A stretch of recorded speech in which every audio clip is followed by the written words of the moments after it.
I'm the Big LG Doc Gallows, and you're watching the Wrestling Junkies. Boom.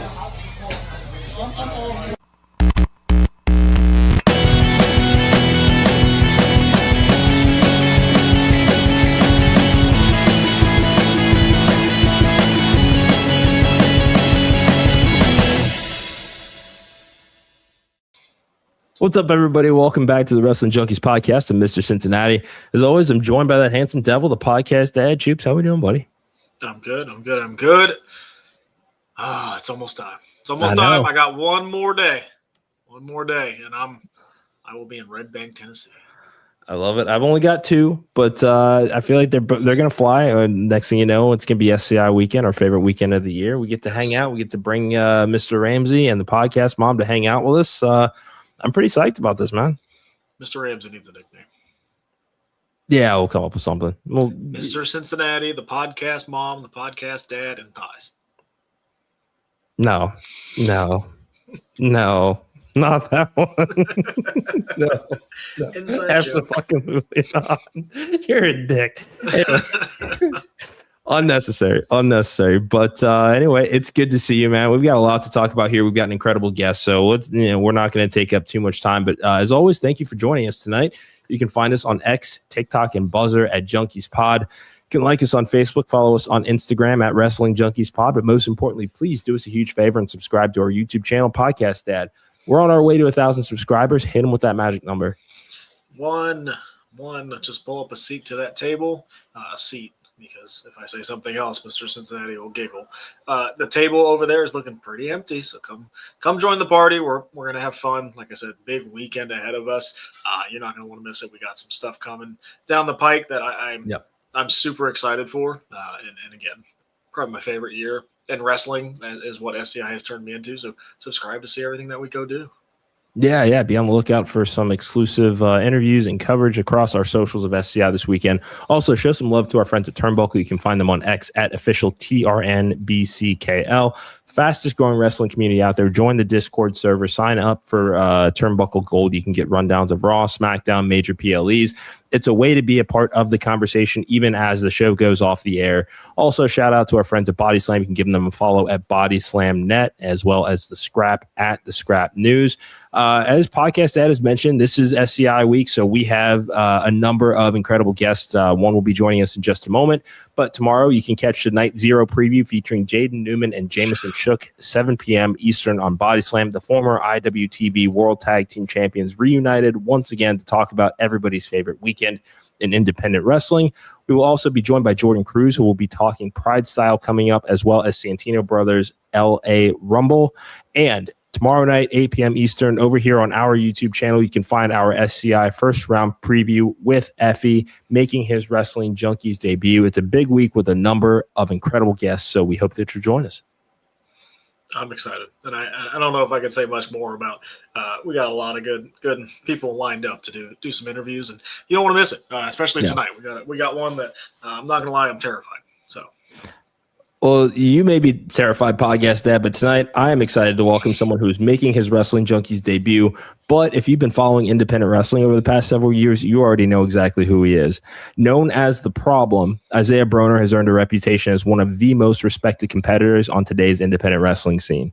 Whether it's AIW, House of Glory, Ashe, Action, Black Label Pro, Isaiah has proven that he can walk into any locker room and immediately become a player. And this week may be the biggest of his year.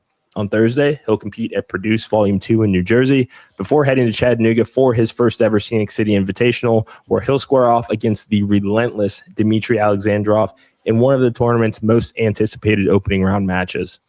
SCI has become one of independent wrestling's premier tournaments, and while Isaiah has already established himself as a worldwide name, adding Scenic City Invitational to his resume would be another major accomplishment in an already impressive career. Tonight, we'll talk about the journey that brought him here, the mentality that's made him one of the most respected names on the independents, why this weekend matters, and what he hopes to accomplish in Chattanooga. So pull up a seat and welcome The Problem, Isaiah Broner, to the show. Isaiah, welcome to the table, my friend. How are you tonight? What up, though? Doing all right. How y'all feeling tonight? We're good. Excited for this weekend. I hope you are too. Oh, yeah, 100%.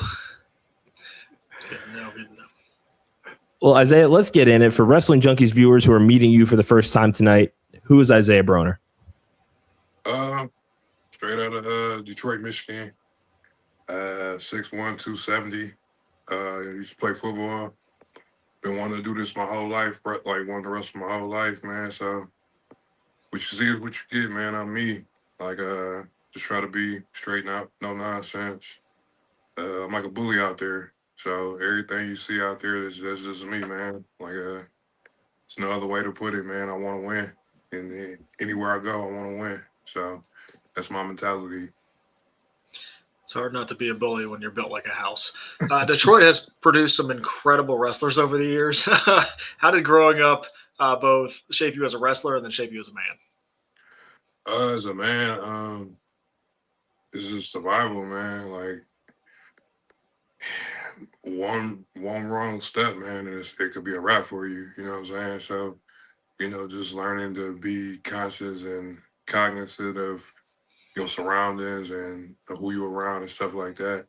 The wrestling, to be honest, like I grew up like watching like WWE, TNA, stuff like that, whatever. I wasn't as versed as in the independents. So, I wasn't as well versed. The only people I knew was from like the area was like RVD, Rhino, people like that was like at WWE. So I had no knowledge of the indies around here until I got into it or whatever.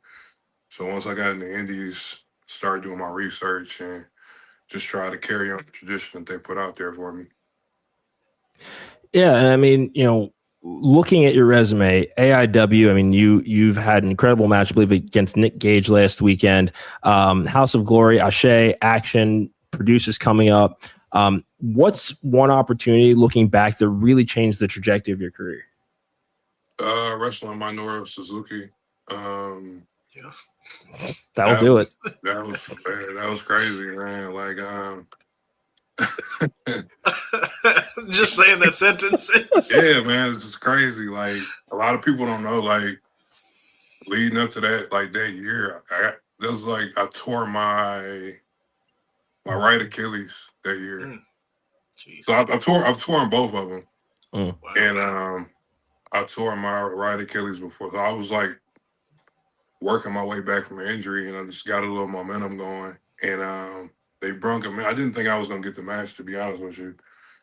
And I got a little momentum going, and they gave me the match, man. And it was just surreal. I don't get as nervous or stuff like that or whatever because I feel like I belong and I carry a chip on my shoulder. And I just remember the ref, Jake Clemens, Suzuki was about to come to the ring, and he just came to me as like, breathe and take it all in. And I'm like, dog, I'm all right, bro. Like, and then Suzuki's music hit, and it felt like an out of body experience.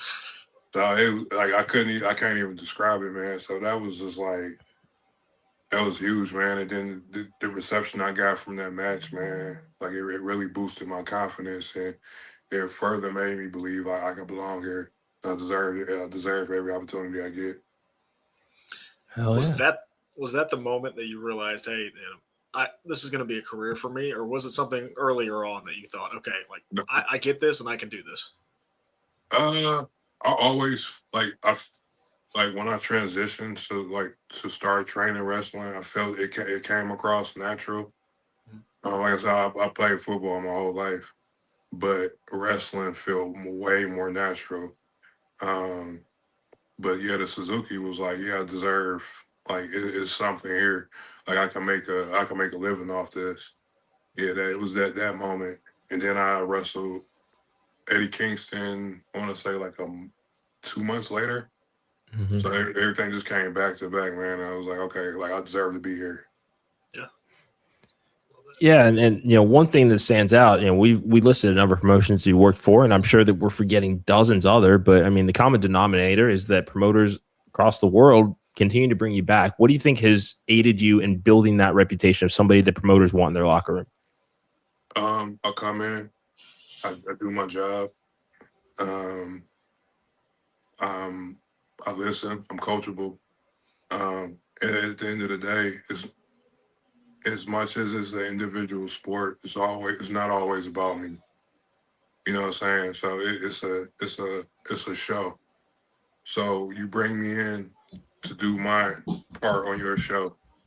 What do you want? What do you expect from me? You know, what are you looking for? And that's what it is, or whatever. Like, a lot of people tell me I'm too humble. I don't know, this is one of those things or whatever. And just, you know, I'm like a team player or whatever. So I'm kind of getting out of it. But, you know, I'm just trying to play my position anywhere I go. So I come in there, do my job, and do it to the best of my abilities. And that just keeps getting me brought back to places and gets me invited to different places.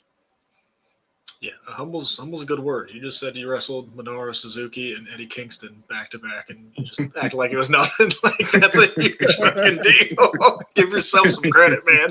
Oh man. Let's talk about the nickname, the Problem. Where did it come from? How did it evolve over time? Was it just immediate? Like that's it. I'm the Problem, Isaiah Broner. One of the loyal fans at AIW, Jake O. Shout out to him. He started calling me that, and it just took off after that. Like once I got to AIW, they just start calling me that, and I feel like I can be like a hybrid wrestler. Like I'm more power, but I can do anything that anybody else do. Like I'm pushing. Like I'm like the chances of you seeing me actually do it, it'd be far and few between. But the flips and all that stuff, I can do it. But, you know, there's no point in me doing it or whatever. So I just create a problem. I can wrestle any style. I feel like I know I can wrestle any style, any type of match. I've been in technical matches. I've done a death match, hardcore matches. Like I can do it all. So, yeah, I mean, and just having the variety of work, the variety of the opponents, you know, it just adds an additional layer to the intensity that, you know, just again oozes off of a screen. You know, when you see it, it's a sight to behold, man. I mean, it's aura on aura on aura. Oh yeah, that's what I go for, man. It just so I can make you believe. You know, I remember everything I say I am just off me coming to the ring. I've done my job. That's just the thing that got me in was the believability. That's the difference between like the top guys and the guys that's just trying to find their way. Just you believe the top guys. You see people like you see Oba Femi, you believe everything you do. You see Roman, you see Samoa Joe at his peak. You know, you believe everything that they do, and that's what I want. So that's what I strive for. Man, I don't know who needs to hear it. Isaiah Broner and Samoa Joe, please. Yeah. Before you retire, please, Samoa Joe. Yeah, for real. I don't know. That just that vision. All right, got me all excited. But you have a huge weekend coming up. Like you said, you are in SCI. But before that, on Thursday, you were doing Produce Volume 2. How are you being able to balance both of those, especially with that first show being in New Jersey, and then the very next day you're how many states away in Chattanooga? I haven't even figured it. I haven't even figured it out. I'm just gonna make it happen, man. Like we asked, like I asked for like more opportunities, and you just got to make it happen, man. Like it gets tired. Like I hate travel, but at the end of the day, I want more opportunities. I want to be like the top guy in wrestling, and these are the things you got to do, man. So I'm gonna make it happen. Like I'm doing all the logistics and stuff today or whatever, or try to figure it out. But hey, I'm gonna make it happen. Probably do produce, see who I need to talk to, and then I'm just gonna get straight on the road to get to Tennessee. Because I'm gonna try to get there early, try to get a lift in before the show.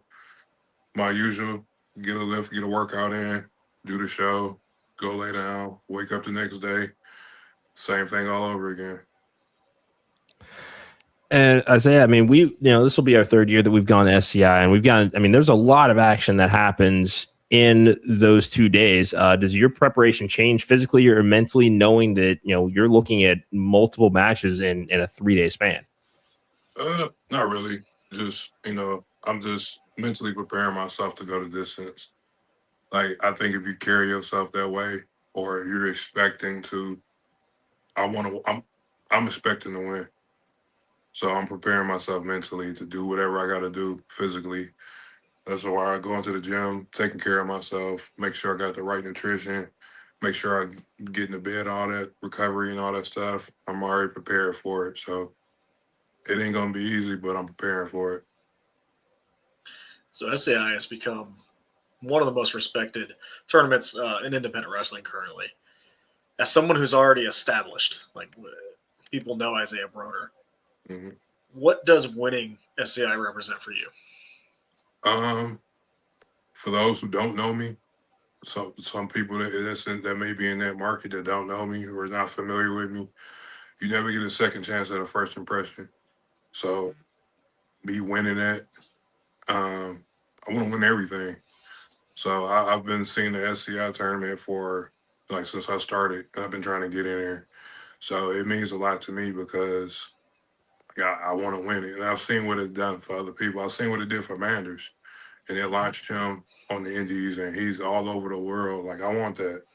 I want people to see who I am and what I can bring to the table. And I want more opportunities. I want that contract. I don't know from who, but I know people watching. So whatever it's going to take, you know what I'm saying? So that's number one. That's my number one goal right now, is to win that tournament. What was your reaction to getting that call that you were in? What took so long? Great answer. Nah, but yeah. What took so long? I feel like I should have been in it like a year or so ago. But in hindsight, maybe I wasn't, like, physically. I've been hurt. Like, I just worked through the injury. Like I said, I've torn both my Achilles. I wrestled like the last year or so. Like, but this pec right here is was partially torn. So like, I'm finally healthy. So I feel like I got my stride. I got momentum going. So everything lined up perfectly. Everything happens on God's timing. So this is my year. Well, let's talk about that first round opponent real quick. Dimitri Alexandrov. What stands out about him? Because he's pretty damn intense. Yeah, he's willing to do whatever it takes to win, and that's cool with me. It probably won't be no Darian Gresham type match. We're just gonna beat the hell out of each other, and I'm planning on coming out on top. But yeah, he intense. He gonna do whatever he got to do. And it's the same way here, whatever. I plan on coming out on top. What kind of fight should people expect Friday night? I mean, we're gonna be front row for this shit. So I already have a feeling, but I got to hear from you. Oh, we gonna be throwing them. I'm not planning on getting thrown, so I'm gonna be throwing him. He's gonna be, throwing bombs. We're just gonna beat the hell out of each other. That's all. It ain't gonna be pretty, but it's gonna get your job done. Looking at this year's field, is there anyone that you're hoping to see in the finals? Danny O'Ryan. Oh, okay. I think that's an interesting styles clash. Yeah, I've been watching him from a distance. Kind of want that. Him. I've had a couple matches with Shimbashi. I think highly of him. He's very confident, but his ability is there. I've never wrestled Effie one-on-one. I've never wrestled Effie at all. Now I think about it. So anybody. I don't care who make it to the finals. To be honest with you, I just plan on winning. I need you to wrestle the wall, please. Oh shit! Yeah. That's one right there too. That's my guy. But yeah, he can get it too. Like, I don't care. So Isaiah, if everything goes according to plan this weekend, what does success look like? Is it simply winning SCI, or is there something bigger that you're hoping that people remember about your performance? Yeah, I winning SCI, and I dominated every match I was in. Like it's not even going to be close. Like that's what I want. Like to be like this, like dominate. Like it was. Like damn, like he said he did everything he was gonna say he was gonna do. So number one is just to win and to put on a dominant performance. Like I don't even want it to be in question. As we close the interview here, something that we've noticed while prepping for the interview is the amount of respect you have from your peers, whether it's promoters wanting you back, fans showing up, or fellow wrestlers talking about wanting to share the ring with you. As it seems like you've earned a tremendous amount of respect through the independent wrestling. In a business that's pretty much built on competition, what does earning the respect of your peers mean to you? It means a lot because as y'all say, like this business can be it can be a motherfucker, man. It's hard to trust people. It's hard to respect some people, but to basically universally respect it, that means a lot. That means I'm doing what I'm supposed to do, not only inside the ring, but outside the ring. And I just try to be myself. I just try to be a guy that people can, if you want to come talk to me, even if it's just not, if it's about everyday life type shit, that means a lot. Because, like I said, man, like this game can be flaky. It can be a motherfucker, man. So for people, promoters, wrestlers, journalists, whoever, have me in the regards that they got me, and that really means a lot, man. And it really makes it worth it sometimes, whatever. Because some of the people you run into in here is just it ain't we can't all say the same for everybody, man. So just respect is a huge thing with me. Just in life in general, respect is a huge thing with me. Well, speaking of respect, Val Pancakes, the incomparable Val Pancakes, is in the chat. She has you in her final four going into this weekend. So big statement here. I think that you are certainly one of the favorites going into this weekend, man. Hey, Val. Man, that's a smart one. There. Can confirm, yeah. Can confirm, yes. Well, Isaiah, we appreciate you joining us tonight. As we kind of wrap up here, let everybody know where they can find you on social media, what's coming up after SCI. Just, again, tell everybody what you've got going on. Isaiah Broner on everything, Twitter, Instagram, YouTube, SCI, Produce, what's the day? Thursday, Produce Thursday, SCI Friday and Saturday. I'm winning that. I don't know if nobody say, come watch me win SCI this weekend. Then in the 25th in New Jersey again for ETU.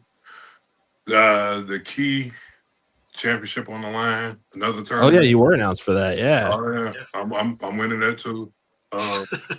So hopefully we get. Well, I want Jay Bougie. I don't know, bro. Bro been talking outside of his mouth. So hopefully I get that first round matchup. I might have to put him on a T-shirt real quick for everybody. You must have seen his power slap shit, right? Yeah.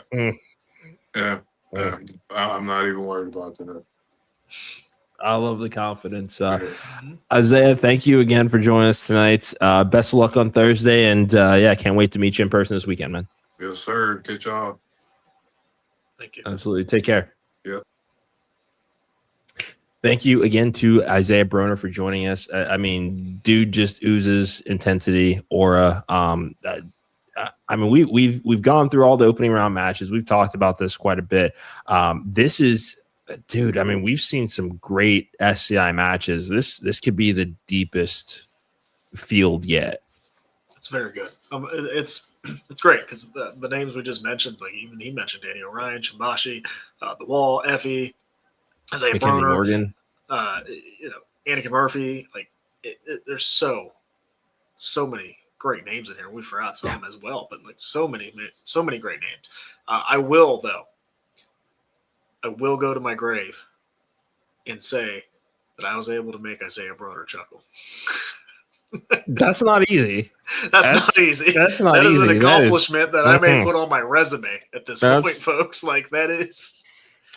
I'm gonna put that on the next sound of business cards. I'll get you. Yeah. Intensity just oozing from that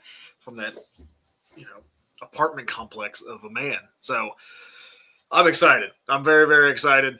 This is going to be a lot of fun. I'm excited to see him in person. Man, oh man. Do I want to say this, or am I gonna? Is this a hot take? What I'm gonna say here? Bish. Did they just pull the nose up on the Vision? Kinda. That was great. Yeah. That was a great segment. Otis. I feel so bad for Otis. I want to pull this tweet up, and I made sure to save it because I think that the point here was absolutely spot on. This is from Wrestle Features. Otis has like 3 segments a year, and every single time the crowd instantly connects with him. You have to be insanely gifted as a performer for this to happen. One of the most underrated names on the entire roster. Fucking rules. Yeah. Every time you put, because here's the thing, they've been in this position with Chad Gable when he started to crash out, during his quest to be the best lucha, and now we're seeing it here with Maxine Dupree, and you could almost say that this one was much more emotional than Chad splitting from them because we know how close the Chad and Otis are, and that was a tough one to watch. But this one was not only insult to injury as far as with Maxine, but I mean they got rocked. I mean Braun Breaker coming in hot with that spear there. Dude, he killed Cesaro. Yeah, this is so great for the Vision because, and correct me if I'm wrong, Paul Heyman seems to be kind of coming back on board with this, but like not officially yet. Kind of just. I mean, he needs something. Seeing how it plays out. Yeah, but we've kind of talked about this before. I know that you've talked about wanting Paul and Braun Breaker to remain together, but I like what we're doing here now with these 4. I'm good with it. That's why I'm glad it's not as hot takey as I thought it was going to be. Yeah, I don't know. The nose up on this. I think this, like I said, this was a great segment. Maxine is doing fantastic. I mean, just great in the first 2 weeks as a heel, like just knocking it out of the park. And this is good for Austin Theory. He's getting to show a little bit more like personality. Yes, and he's not just like a nameless face in the back of the Vision anymore. Like, now Austin Theory has his story. We know about Braun Breaker. We know about Logan Paul. We know about Bronson Reed. Like, it's another thing. Bronson Reed's still not back. Like, that adds another element to the Vision. I think I'm back on board. Yeah, and this, I don't know. This, I think that this is how it should go. So if you call it a hot take, you call it a hot take. If you do, you do. You don't, you don't. Tozawa and Otis have to win the tag team titles from the Vision. Yeah. Otherwise, this is just another. Yes, great segment for them, but then they just get run over completely. Like I said in that Wrestle Features tweet, it's not often that they captivate an audience like that. Every single time that they get the opportunity to do an in-ring segment, it draws eyes. Doesn't mean it has to be a lengthy tag title run, but you do need to reestablish that division. Tozawa and Otis, they are a tag team. It's basically them now until everybody kind of comes around on Chad Gable, and we'll see kind of what happens post SummerSlam if he's Intercontinental Champion. But should be. Yeah, why not Otis and Tozawa for the tag titles? Doesn't mean the division can't take them back eventually, but we need to keep everybody invested here because again, it's not often that you get this kind of character work from Alpha Cat. No, they'll probably drag it out a bit, but no, I think payoff should be Otis and Tozawa after everything they've been through. Finally win these tag titles. Hell, if Rhino and Heath Slater can win the tag titles, why can't Otis and Tozawa win the tag titles? Like it was kind of that same story. It just got hot all of a sudden, and they capitalized on it. So, yeah, I think it would be a huge reaction. I agree. I think it would be a lot of fun. But yeah, no, this was a much needed get right for the Vision. I don't know how much longer Logan Paul has on the injury, but at this point, I like where we're at with these guys right now. Yeah, me too. Oba Femi and Brock, I'm just ready for the match. Yeah, I thought the whole I got a restraining order. Oh, it turns out that I didn't. That was kind of an unnecessary story wrinkle. What's the point of pretending to? I also hate the fact that he is now relinquishing his shot at the title. We've talked about this before. There are not very many people that can say, and I mean, I think, and Paul hit it on the head in the promo. I know he calls him, a stalker for you. You were so tunnel vision on this guy that you're foregoing a championship opportunity. That's some stalker shit. No, Oba Femi is just that fucking good. Like in the times that he has competed against current world champions, Cody Rhodes, he's still never been pinned. He would have won that match if it wasn't for Drew McIntyre. Oba Femi, there's nobody else on the roster that can say, yeah, I know I just went through a grueling tournament to win King of the Ring and go on to have a SummerSlam main event. Yeah, that's light work. I want to end Brock Lesnar inside Hell in a Cell. I would rather go that path. Chaos, destruction, potentially getting my ass beat by the Beast. But no, I'm going to end his career in his hometown, and then I'll go take my title. And I'll decide that whenever I'm good and goddamn ready. I'm fine with it. Because no one else on the roster has that aura that they can say, I know I'll be champion, but I want to be the one that end Brock Lesnar. No, I don't like it. I just don't. Because you could say that without the King of the Ring too. You could say that, you could tell the same damn story. Like logically, Seth Rollins probably should have won King of the Ring if you were going to have him challenge Roman. Like that would have told the story a little bit better. Again, I know. But no, I know you say that, and no, it wouldn't have, because what we've always said for the better part of a decade, Rollins is the Joker to Reigns' Batman. Seth Rollins didn't need to get his hands dirty in order to get to the title shot. All he had to do was come out and sell him on a bill of goods. Yeah, so why? I know that, but even so, I know that. I do. But he didn't win. So he should not be in the title picture right now, right? Correct. But he is, because all he had to do was talk his way into it. There's who else would that it's just Seth is Roman's Achilles heel. Always has been. Always will be. That's why it's so easy to talk himself into the title match at SummerSlam, even though he didn't win King of the Ring. I just feel like King of the Ring this year was just wasted on both ends. Like they didn't have a plan. Yeah. It was lazy booking, and now they booked themselves into the corner twice with both the damn tournaments. Like to placate the Saudis. It's annoying. It's just annoying. Like I understand that. Book your tournament. I understand that. Have a better plan.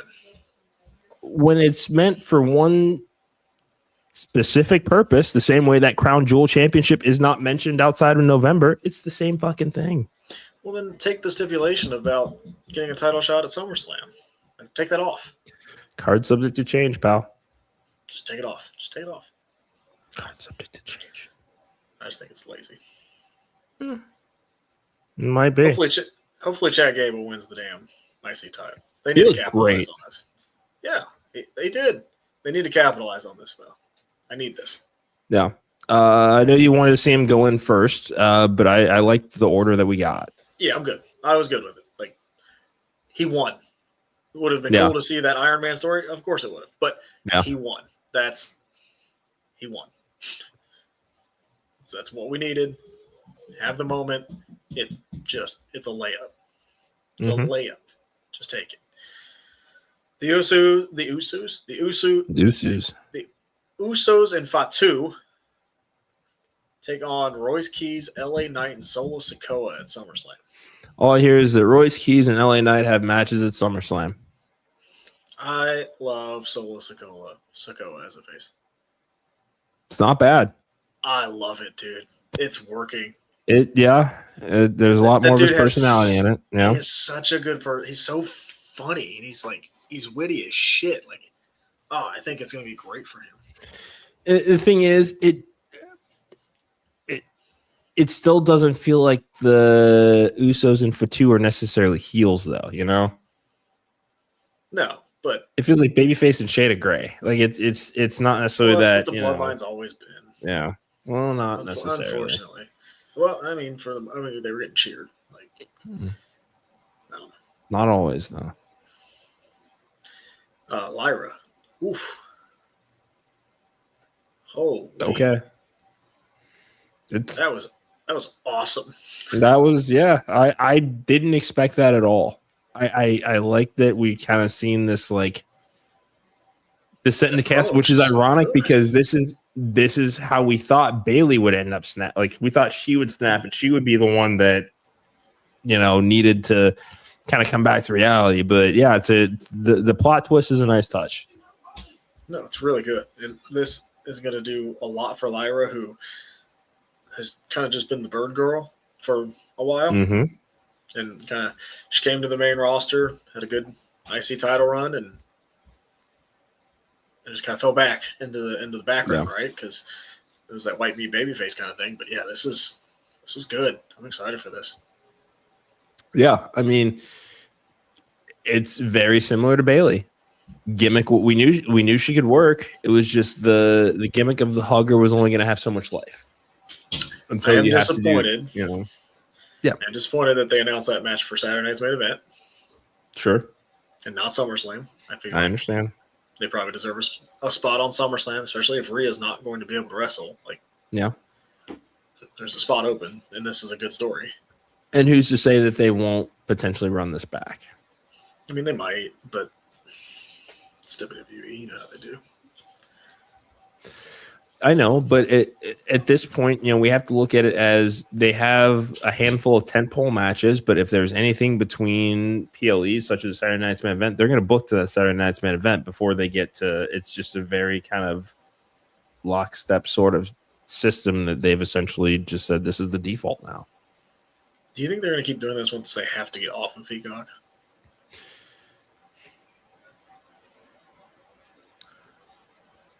I don't know. I could see if Peacock wanted to make another offer to them to just do Saturday Night's main event. I think that given the relationship between NBC and WWE, that they may still consider it. If it's just to produce Saturday Night's main events, I mean, I like having those, once or twice a quarter. I personally do. Yeah, I'm not saying it's a bad thing.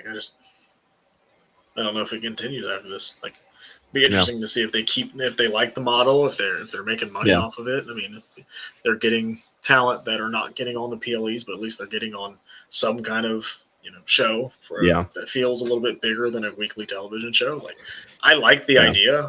I wonder if it's a rebrand or I don't know what it is. Like, they keep it on ESPN. Like, what does that look like post Peacock era? I would imagine that they own the rights to Saturday Night's main event. Yeah. I would imagine it's not an NBC thing. Well, so, I mean, they've got maybe. Because wasn't it like Dick Ebersol's idea?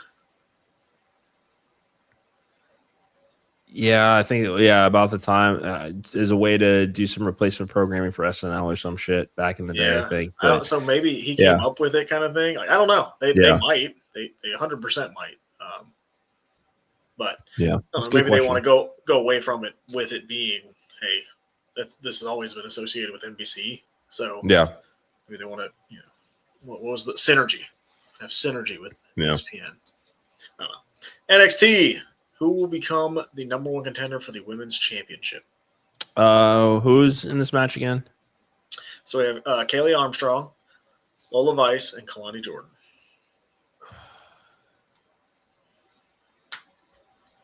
Callie or Kalani. You think so? Yeah, has to be one of those two. Love Lola. Again, don't get me wrong. There's so much other stuff that they can do with her that does not need to involve NXT. Yep. NXT is at this point low-key kind of beneath her. That's why Lola Vice is going to win tonight and then lose the rematch and go do other things. Well, you got to break balls. I've seen this movie before. I know how NXT book. Hey, from Hurricane, West Virginia, Chattanooga of West Virginia. Hurricane, West Virginia? It is a rather small town in West Virginia. That's where Mr. Ramsey currently is. That's Hurricane West Virginia. I've never heard of that. Yeah. All right, way to throw me off my game. Thank you. Naraku takes on Tate Wilder. I like Tate Wilder. I like the story they've been telling with him. No, he's not. I think he's once again going to do something a little too reckless that is going to come back and bite him in the ass. Yep. And then Zarya has an open challenge tonight. I think it was advertised. He doesn't know where Winfield is. I don't know what that is. So it looks like she was initially supposed to wrestle Brie Covington, or Layla Diggs, I'm sorry. Mm-hmm. But that does not seem to be the case anymore. Gotcha. Okay. Interesting. Okay, so she has an open challenge tonight. That's cool. Wonder who that may be. Maybe they have a recent signing or something that they want. That'd be cool. Rand Vulcan, maybe. Maybe. Layla is injured according to the fact check. Welcome. He was probably here the whole time. Sneak it in there. Great job. He was in at 7:04. Oh, I didn't see that. Yeah. Just hiding in the shadows like Batman. Where's your wife? Hmm. Where's your wife? I don't see her in the chats. She's getting the kids to bed.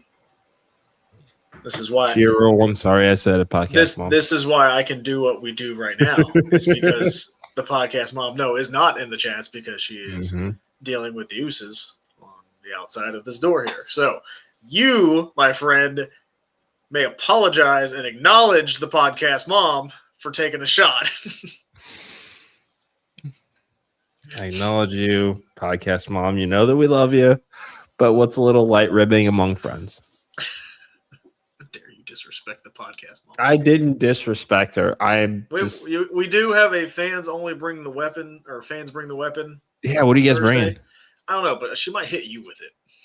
I'm not going to be there, but I should come up with something to take with me. You should, and I'll pick it up. I don't know.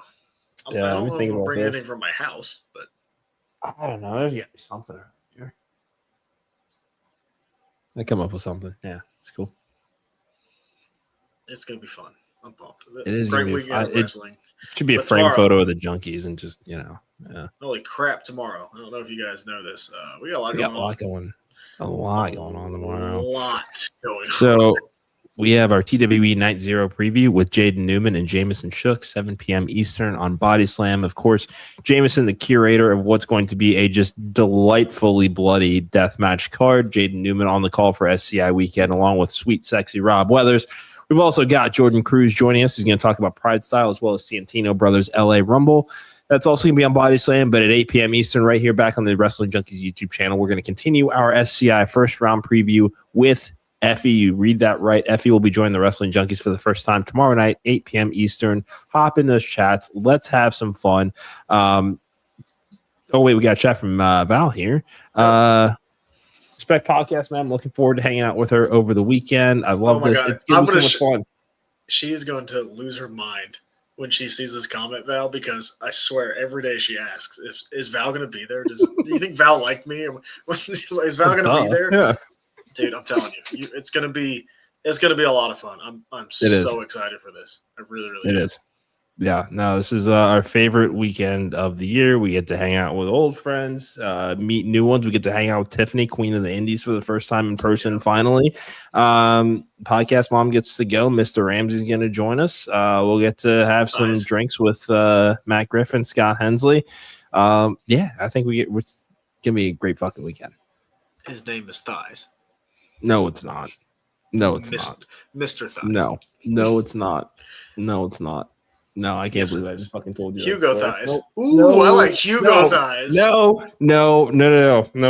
I'm vetoing this shit. Nope. I know what I'm changing his name in my phone to. Okay, well, keep it to your fucking self. That's Hugo Thighs. That's a t-shirt. Why did we fucking tell you? Anyway, that's going to do it for us tonight. Thank you guys for joining us. As always, you can find us X, TikTok, and Buzzer at Junkies Pod. Let me get back to the banners here. Like us on Facebook. Follow us over on Instagram at Wrestling Junkies Pod. Subscribe to the YouTube channel. You've talked enough out of pocket today, so I'm just going to tell everybody to tell one person. There's plenty of room at this table. Pull up a seat. Shout out to our friends at Turnbuckle. You can follow them at official TRNBCKL. At Body Slam Net. Again, we'll be back there tomorrow night, 7 p.m. Eastern on all of their socials. Shout out to our friends at the Scrap News. And scan that QR code. Go check out our Pro Wrestling Tee store. We got a bunch of new t-shirts uploaded. Go buy yourself one. And the best part about Pro Wrestling Tees is it doesn't necessarily need to be a t-shirt. You can get it on a hoodie. You can get it on a tank top. You can get it on a 3/4 length. There's so many fucking options. So just go check out the store. Support the Wrestling Junkies. We love what we're doing here, but plenty of room at the table. So pull up a seat. Podcast that. It is fantastic to see you. That's the podcast that I'm Mr. Cincinnati. This has been the Wrestling Junkies Podcast. Until tomorrow with Jaden Newman, Jameson Shook, Jordan Cruz, and Effie. Enjoy those graps.